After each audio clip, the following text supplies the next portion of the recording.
Filipenses capítulo 1, 27, até o capítulo 2, 4.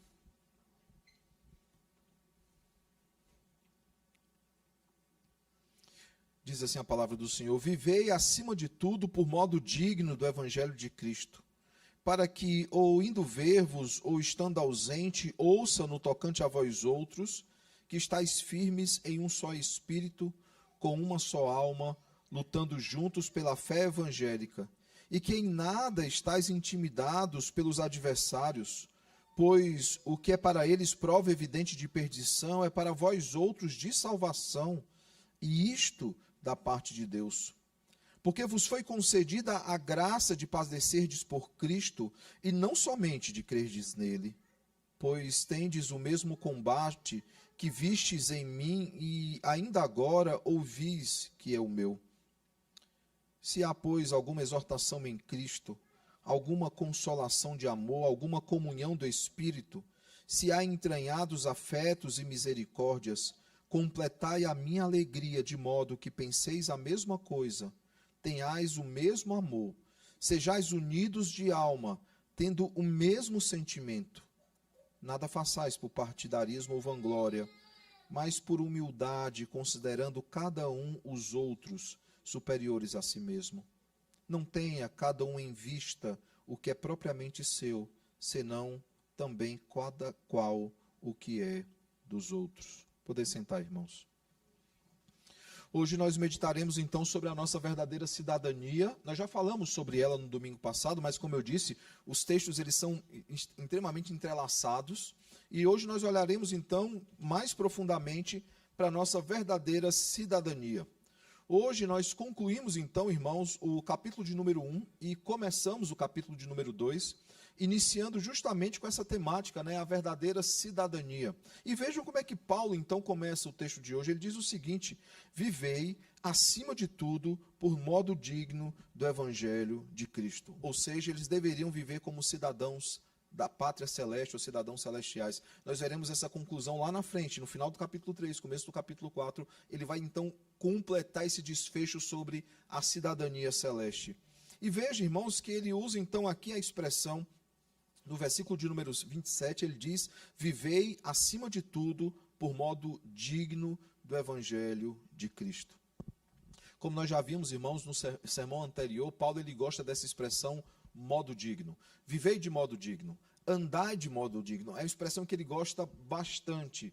E eu já disse aos irmãos que há uma diferença gritante entre esse texto e os outros textos que Paulo usa essa expressão. Ele usa em Efésios capítulo 4, verso 1, que ele vai dizer, andeis de modo digno, fazendo inclusive uma ligação com o capítulo 2, verso 10, quando ele diz, que nós somos feituras do Senhor, criados em Cristo Jesus para as boas obras, nas quais Deus de antemão nos preparou para que andássemos nela. Aí ele vai pegar o mesmo verbo andar e vai no capítulo 4 dizer, andeis de modo digno.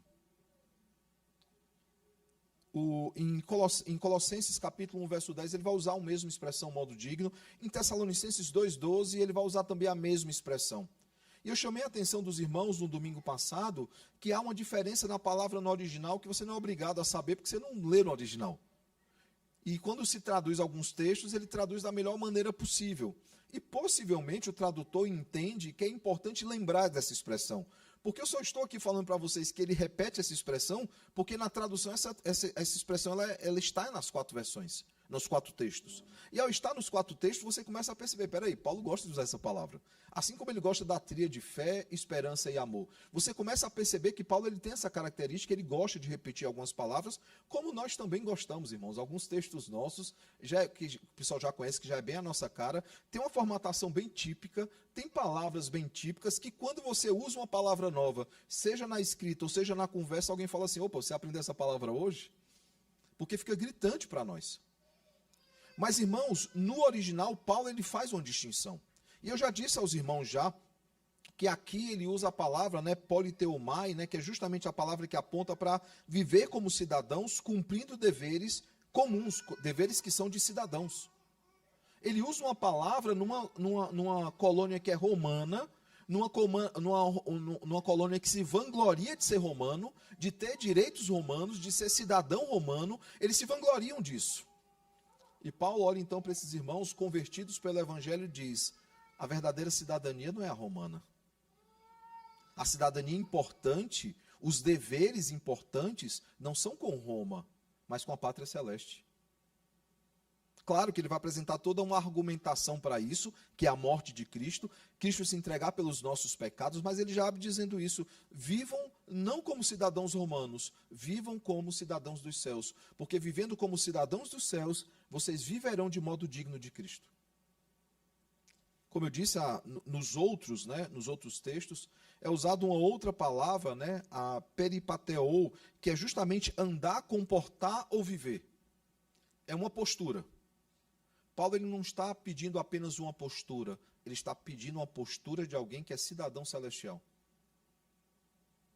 E aí, então, quando ele diz isso, ele diz o seguinte, que as atitudes deles deveriam ser notadas, as atitudes deles deveriam ser apreciadas, principalmente numa colônia romana que era extremamente patriota. A forma deles de andar, a forma deles de cumprir zelosamente os seus deveres, de cidadãos não romanos, mas celestes.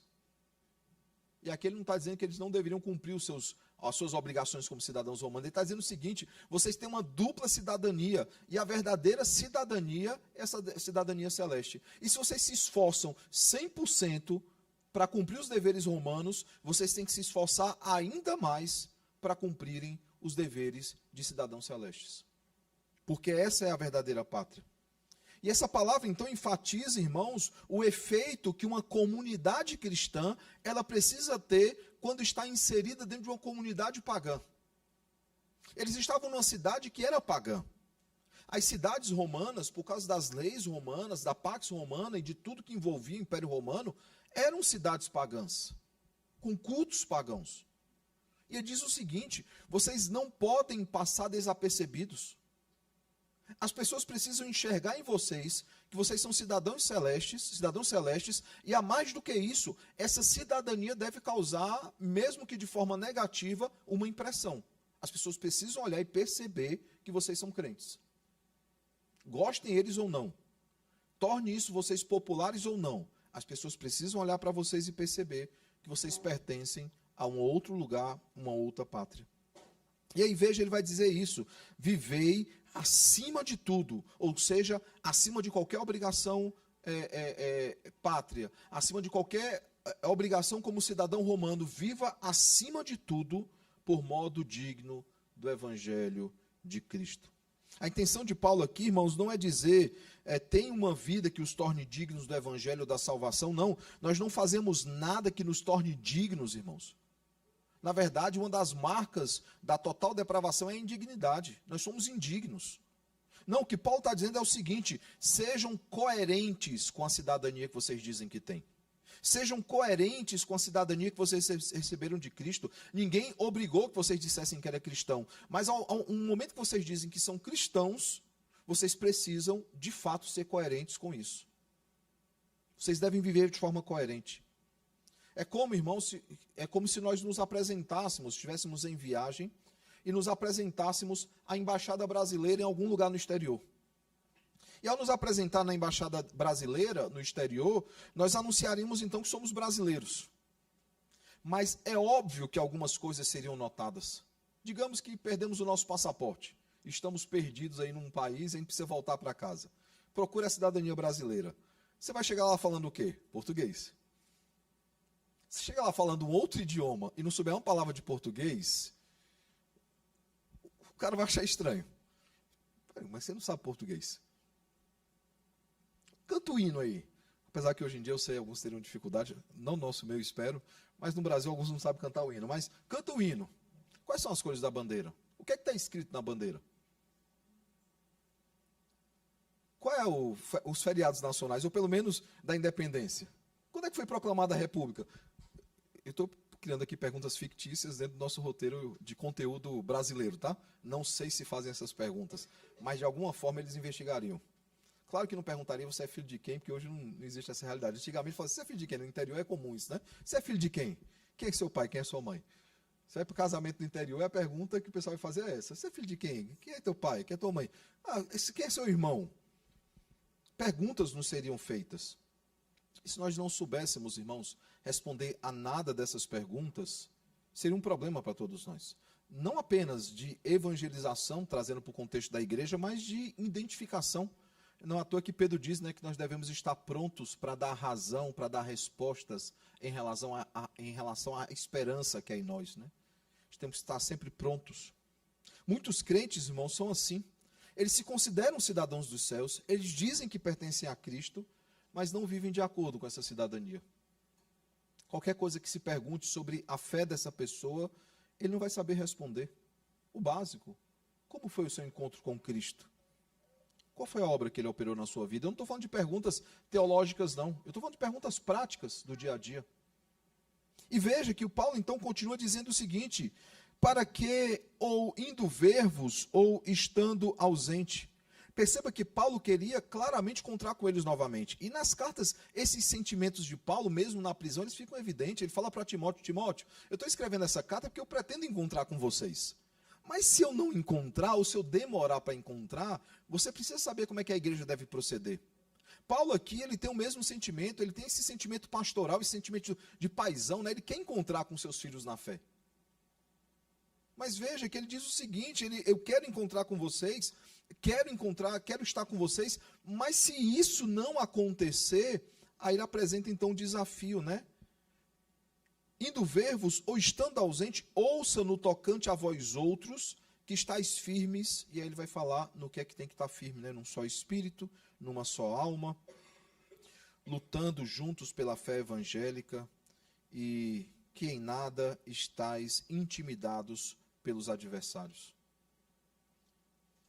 Veja aqui, irmãos, que ele passa justamente uma ideia de um grupo de gladiadores.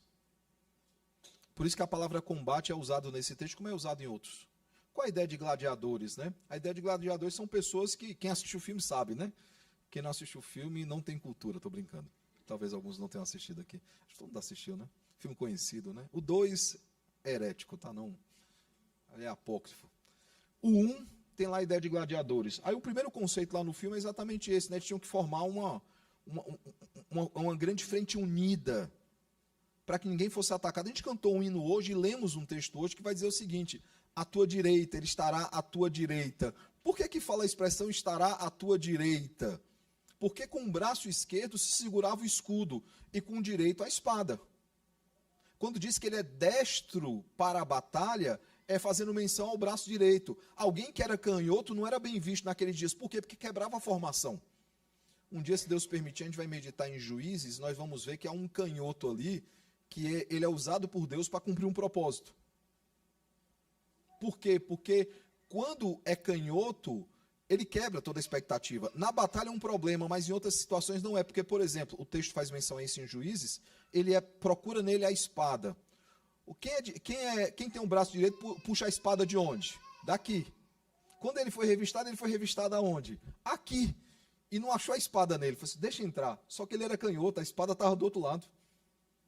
Um direito não tem como você puxar a espada aqui, gente. Não dá. Quem é direito?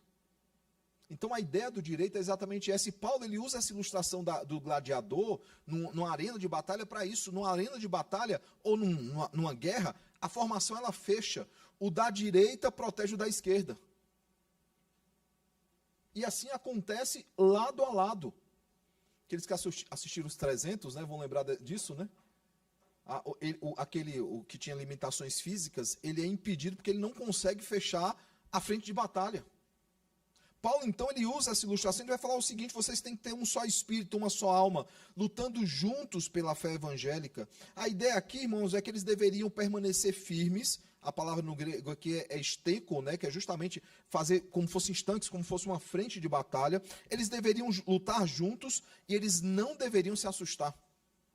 Por que é importante essa expressão, né? Nada estáis intimidados pelos adversários. Porque uma frente bem fechada e bem unida, se chega um exército e qualquer um deles se assusta, o que é que acontece? Abre a frente.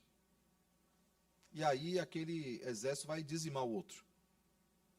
Ele diz o seguinte, veja, a ilustração que ele usa é uma ilustração de guerra. Ele vai dizer o seguinte, ó: vocês devem permanecer unidos em uma só frente, um protegendo o outro, e se o inimigo chegar, você não pode se assustar. Porque se você abrir a frente de batalha, todos vão sofrer com isso. E não é somente aqueles que ficam, os que fogem também, porque os que fogem irão ao encalço dos que fugiram e vão atrás dele. Essa é a ideia também. Um dia, se alguém for numa savana, espero que você não tenha essa ideia, né? Mas vai um dia na savana, vai andar, né?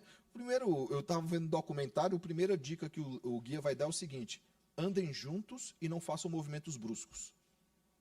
Porque os animais, eles ficam de olho se alguém está fora lá do rebanho, né? Se alguém escapou. Esse que escapou é comida de leão.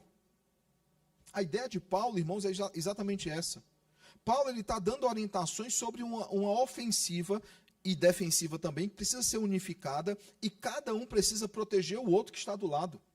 E aí nós veremos mais à frente que ele vai explorar esse conceito de unidade, que não deve ter partidarismo, nem nada feito por vanglória, para que ninguém deixe o outro à mercê. Um se preocupa com o outro. Cada um põe o escudo protegendo o seu braço e protegendo o braço do outro, né, porque o escudo protegerei também a espada do outro, enquanto sabe que o outro vai fazer o mesmo por você, e por aí vai. E aí ele conclui, irmãos, dizendo o seguinte, verso 29 e verso 30, pois o que é para eles prova evidente de perdição, é para vós outros de salvação, e isto da parte de Deus. Porque vos foi concedida a graça de padecerdes por Cristo, e não somente de crerdes nele, pois tende o mesmo combate que viste em mim, e ainda agora ouvis que é o meu. Veja, irmãos, que após apresentar essa excelente ilustração a um filipense, que os filipenses, eles como cidadãos romanos, eles compunham o exército, faziam parte de exército, e conheciam a cena dos gladiadores, que era algo conhecido no meio romano. Após isso, então, irmãos, ele diz o seguinte: é um privilégio sofrer por causa de Cristo.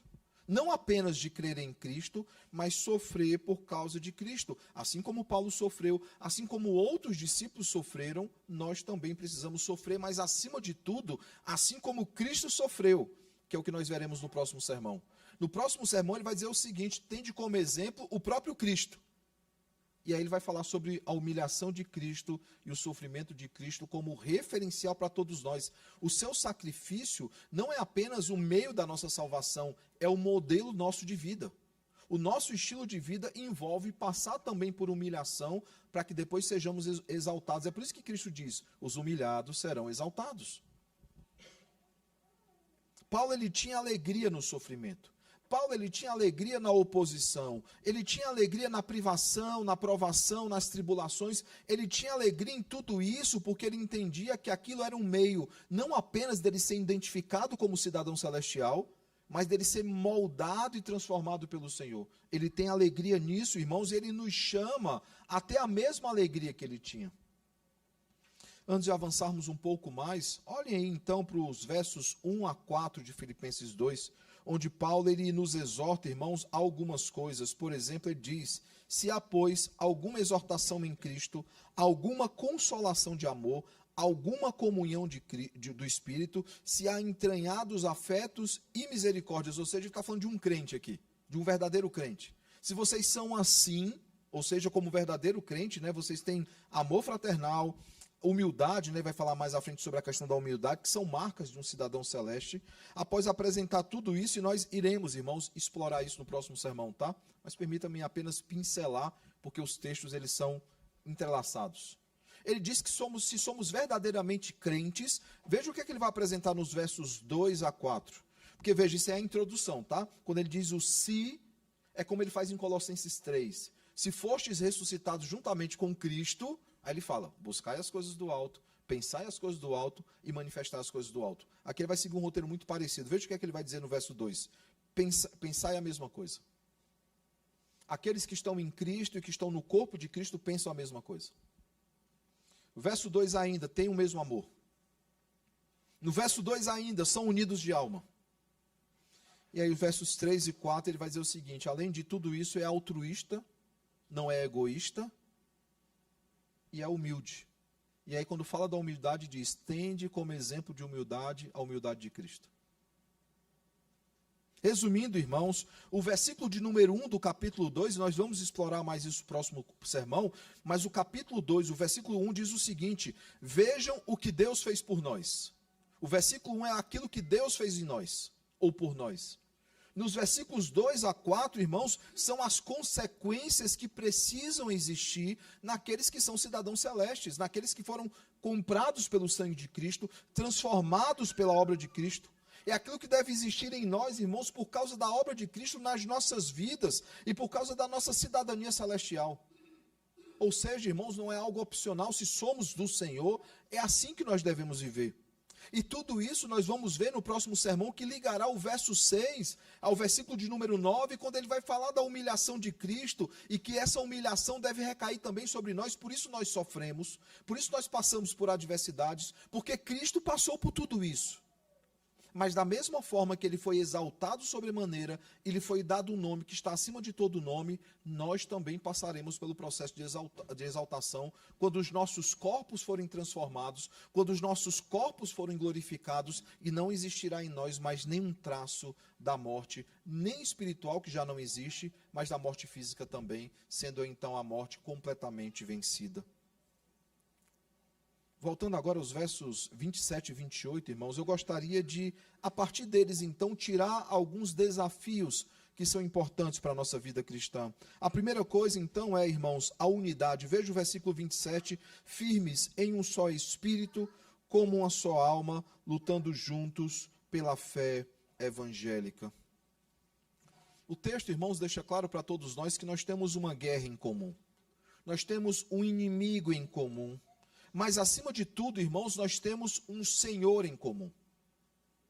E esse Senhor, irmãos, nos dá uma ordem de ataque. E esse ataque ele não pode ser aleatório, cada um fazendo o seu próprio papel, ou achando que a sua própria guerra. Não, é uma guerra que é organizada, é uma guerra que tem um ataque ordenado, como nós vemos em Juízes 20, versículo de número 1.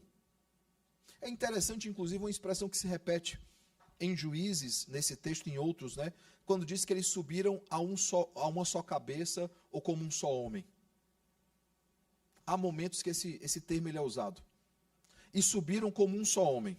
A ideia de corpo é uma prefiguração já do corpo de Cristo, que é um só corpo.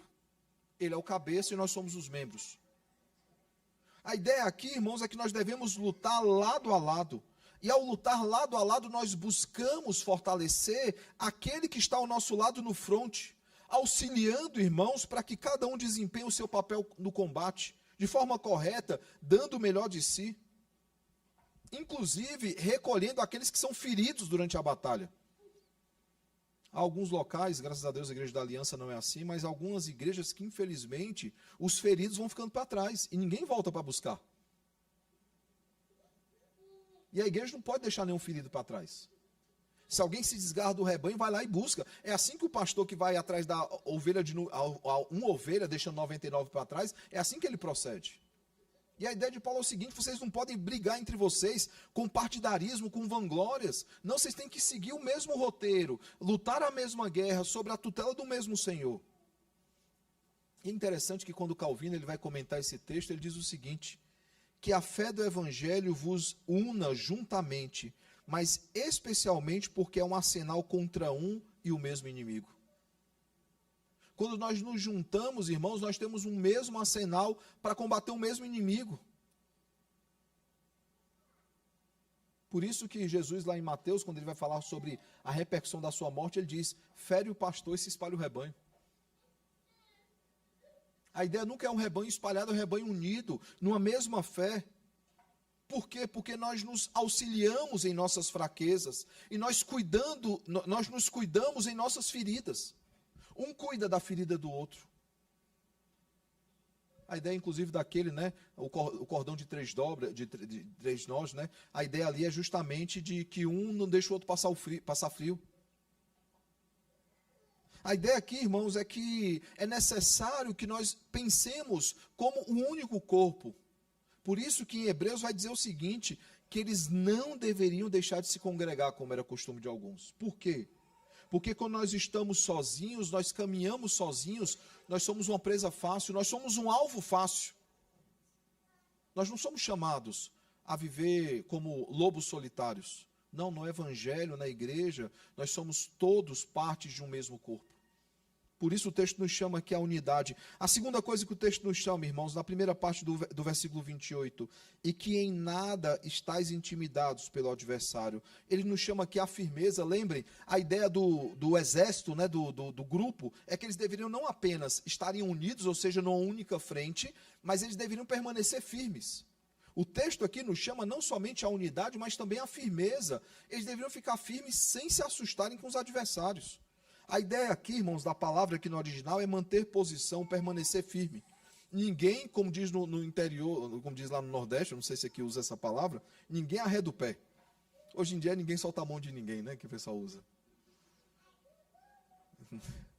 Um grupo aí. Ninguém arreda o pé. Ninguém sai do lugar. Ninguém deixa a posição de combate. E o texto então nos diz, irmãos, que aqueles que são cidadãos celestes não apenas estão unidos, mas estão firmes. Eles mantêm firmeza, eles manifestam firmeza, mesmo diante dos desafios, mesmo diante das dificuldades, sem deixar o posto ou a posição de combate. E sabe, irmãos, isso é importantíssimo, não apenas por causa da sua vida, mas por causa da vida do irmão que está ao seu lado, dependendo do seu cuidado, para que ele seja cuidado também. O irmão do lado depende totalmente de você, ele confiou sua vida nas suas mãos. Devemos fazer isso, irmãos, em unidade, pensando cada vez mais na unidade. Atos 2, 42 a 47 fala sobre isso. Atos 4, 32 a 35, dizendo que na multidão dos que creram era só um só coração, uma só fé, uma só alma. Efésios, capítulo 4, nos fala sobre isso também. E a nossa firmeza, irmãos, não está em nós mesmos. É Cristo quem nos fortalece, é Cristo quem nos capacita, e Ele faz isso por meio da comunhão dos santos. É na comunhão dos santos, não apenas onde os dons são manifestos e exercidos, mas é onde nós encontramos abrigo e acolhida, onde nós nos sentimos protegidos, como vimos no ponto anterior. Por isso, irmãos, é necessário que nos mantenhamos firmes. Mas isso só é possível, irmãos, só conseguiremos nos manter firmes se nós nos mantermos unidos num único propósito. Não adianta um cara ficar sozinho com escudo e com espada esperando outro exército chegar. Isso não é firmeza, é suicídio. A firmeza reside justamente na unidade. É na unidade onde nós conseguimos desempenhar nossa firmeza. Claro, em momentos isolados, em momentos da nossa caminhada cristã, nós somos firmes também em posicionamentos.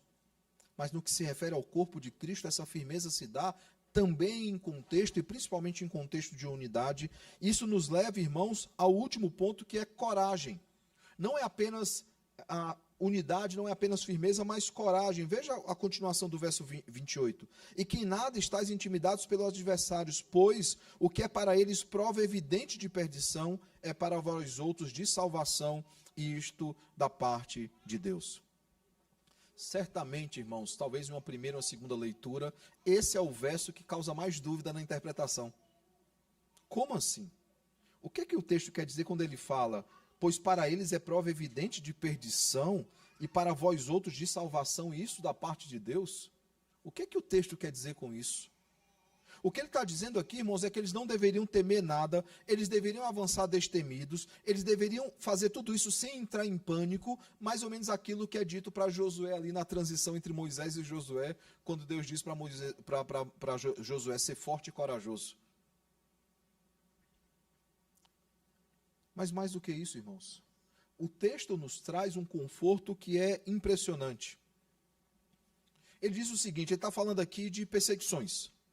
E que as perseguições, aquelas perseguições que nós sofremos, para os ímpios, eles entendem que nós somos perdidos. Por quê? Porque estamos sendo perseguidos, é porque fizemos algo de errado. E o Paulo diz o seguinte, não, isso é prova evidente da salvação de vocês. Porque vocês são, de fato, salvos em Cristo, vocês serão perseguidos. É o que eu tenho até dito, né? Se você no seu trabalho tem aquele cara que não gosta de crente, que não gosta de Cristo, que fala mal de crente o tempo todo, mas acha você o crente mais legal da face da terra, tem um problema aí.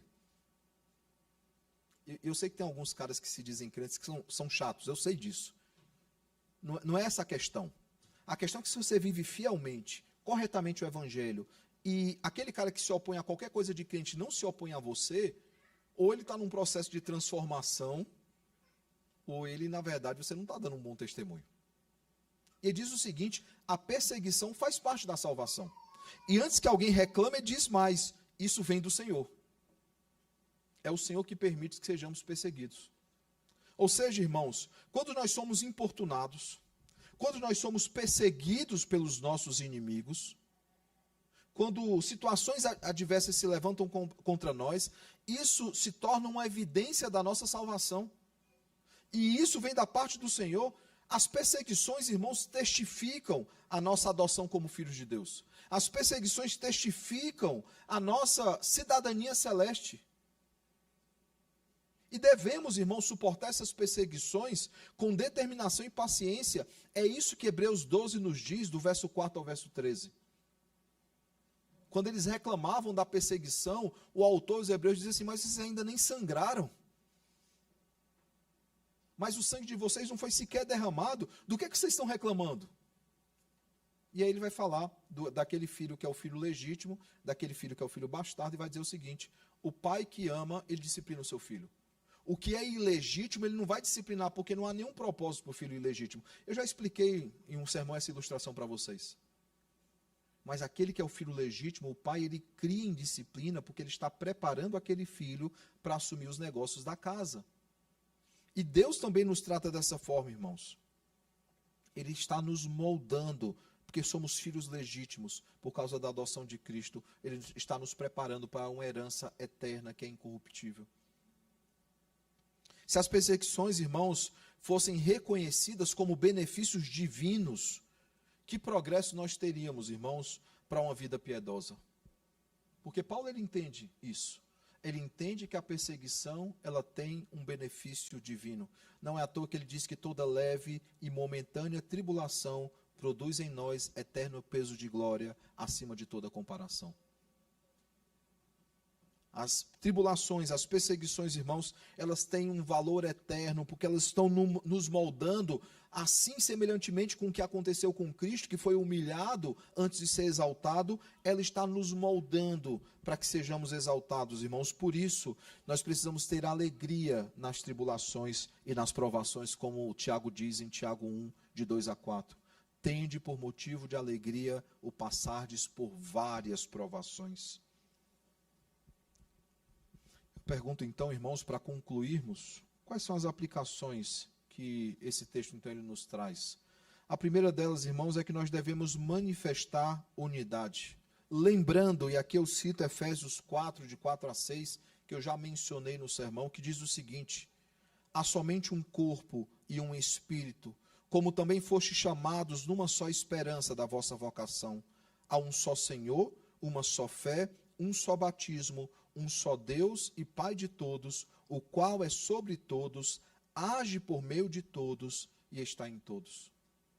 A primeira coisa, como cidadãos celestes, que nós precisamos manifestar é unidade. Segunda coisa, irmãos, é necessário, como cidadãos celestes, que nós manifestemos firmeza. Firmeza, irmãos, para suportar tudo, sem deixar a igreja ou desanimar.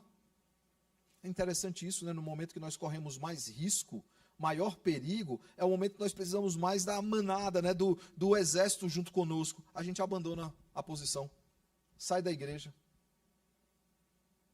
E aí, irmãos, quando nós nos tornamos uma presa fácil, né? Aquela ideia do leão que ruge, né? Aquela música é um absurdo. Mas a ideia do diabo é como um leão que tenta nos tragar, né? Ele está ao nosso redor tentando nos tragar, ele tenta achar alguém que está fora da formação. Alguém que está fora do bando. Ele está atrás de alguém para tragar. E aqueles que se afastam, irmãos, são presa fácil para que isso aconteça. Terceira e última coisa, irmãos, não apenas somos chamados à unidade, à firmeza, mas nós devemos também manifestar coragem, irmãos. Coragem para suportar toda e qualquer dificuldade. Coragem, irmãos, para suportar toda e qualquer circunstância, sejam aflições, sejam provações, sejam privações, oposição, tribulação, perdas, irmãos. O tempo inteiro a gente está suportando todas as coisas, aguentando como homens e mulheres corajosos diante do Senhor. Independentemente das circunstâncias, ou de qual perda nós tivemos, ou do que nós passamos, nós permanecemos unidos, firmes, e com coragem, sendo forte e corajoso, assim como Josué foi chamado. A pergunta então que eu faço, irmãos, é a seguinte, para a nossa reflexão semanal. Nós temos agido assim? Essas são marcas da nossa vida cristã como cidadãos celestes? Ou não, irmãos, nós precisamos buscar isso em Cristo. A minha oração, meu desejo sincero, irmãos, é que o bom e eterno Deus continue nos auxiliando em nossa batalha diária, em nossa batalha constante, que acontecerá até sermos promovidos à presença do Senhor ou até Cristo voltar para nos buscar. Que Ele continue nos auxiliando em nossa batalha diária, nos fazendo viver, irmãos, em unidade, e ao nos fazer viver em unidade, nos fazendo ter firmeza e coragem para suportarmos as aflições desse mundo, as dificuldades dessa vida, porque o Senhor já nos havia avisado já que no mundo tereis aflições, mas nós não deveríamos nos preocupar, nós deveríamos ter bom ânimo, porque Ele venceu o maligno. Que o Senhor nos ajude, irmãos, a vivermos como cidadãos celestes, que de fato nos lembremos que a nossa pátria está nos céus, é para lá que nós caminhamos, é para lá que nós avançamos, mas enquanto aqui estamos servindo ao Senhor na sua igreja, nós precisamos ter essas três marcas, a marca da unidade, a marca da firmeza e a marca da coragem.